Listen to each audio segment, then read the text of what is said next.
Marian Had ako posledný muž sa dotkol lopty. Tá skončila v aute a zvať budú opäť Košičania. Na opačnej strane oproti Erikovi Vajsovi taktiež so zástavkou v ruke. No a môžeme sa teda už venovať naplno 19. kolu, konkrétne duelu Bratislava Nitra, respektíve Nitra v pozícii domáceho spoluhráčov, ale nenašiel nikoho. Práve naopak, Peter Kaspšák sa v rohu ihriska zmocnil lopty a poslal ju ďaleko od vlastnej brány až na súperovú polovicu, kde si v drese Slovana Bratislava na hosťovaní potom po zimnej prestávke sa do Nitry vrátil. To si dopovieme po šanci nitrianskeho celku.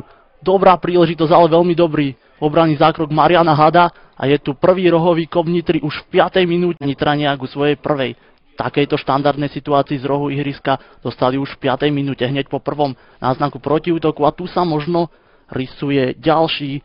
Bosorát potiahol loptu a na zemi sa ocitol Karel Kroupa, mimochodom zahra si aj Hrošo, ktorý už diriguje svojich spoluhráčov a posiela loptu dopredu.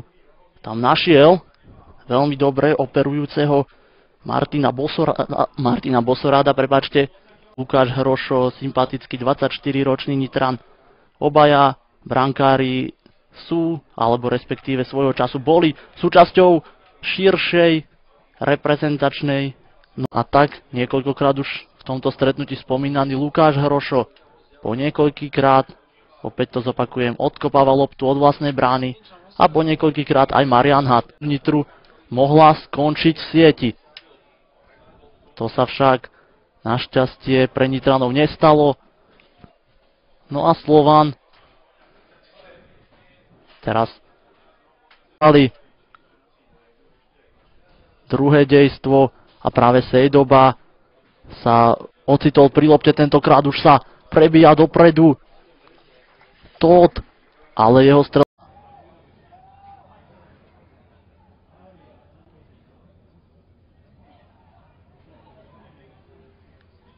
Marian Hada jeho mala domov, Putnocký si dal pozor. Halenára. Košičania sa ešte k streleckému pokusu neodhodlali do týchto chvíľ. Teraz má prácu Marian Had. Loptu odkopáva až na priľahlú tribunu pred dobiedzajúcim kapitánom hostí. Ale Kristian Kolčák. Ale teraz zlá prihrávka Karima Gedeho. Ďubek hľadá prihrávkou svojich spoluhráčov, ale jeho prihrávka bola nepresná. Bratislavský Slovan už mohol vyhrávať 2-0, ale strela Karima Gedeho nebola dostatočne prudká a presná.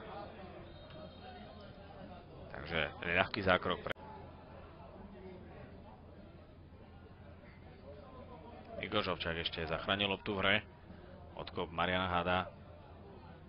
Huber vyskočil najvyššie. Marian Had. Na druhýkrát nepresná prihrávka. Ďubek. Ďubeková prihrávka na Jižiho Skaláka. Lopta na Juraja Halenára. Ale Tomáš Huber opäť na správnom mieste. GD teraz nechtiac prihral Masarykovi. Tento skúša z polovičky ihriska.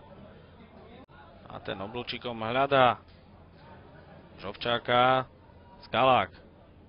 Stále Jiří Skalák a teraz chýba Janošíka, ktorú musí naprávať Marian Had. Navyše loptu ešte obtrel so Svätým Petrom, tak ten mu ešte dá uhradiť faktúru za rozbité okno. Marian Had. Ale po jeho zákroku lopta iba v aute.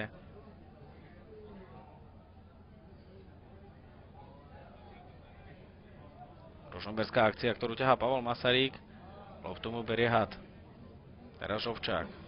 Halenár.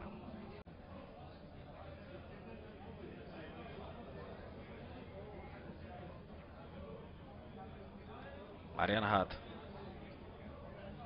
Po ňom Putnocký, teraz brnka na nervy. Takmer mu Pavol Masaryk loptu vzal. Žovčák.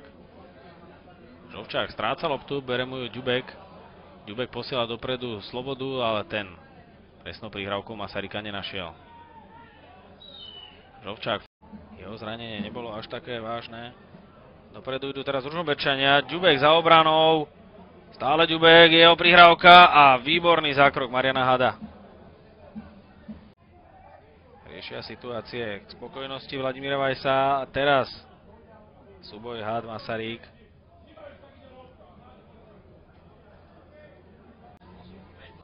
Milinkovič ešte stihol loptu na ihrisku, ale zrejme nie.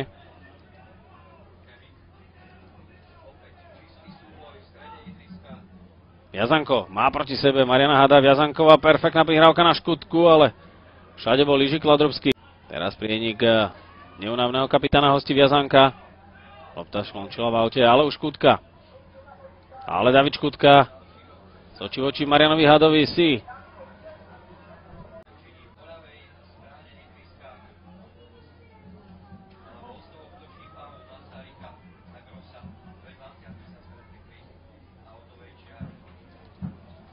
Roman Konečný.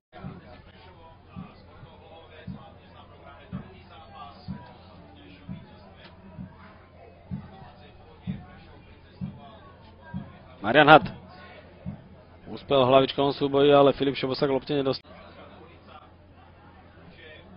Filip Šebo sa pošmykol na trávniku pri spracovávaní lopty. David Škutka loptu mu berie, Marian Had pokračuje sa ďalej. Halenár, dlhá lopta na Ondřeja Smetanu, ten sa v dnešnom stretnutí zatiaľ v súbojoch s vysokými stopermi Borisom Sekuličom a Sačírom Radžepím zatiaľ nepresadil a je dobre pokrytý. No a tak sa veľa si musia spoliať na akú takú štandardnú príležitosť, ktorú si vypracujú pred 16.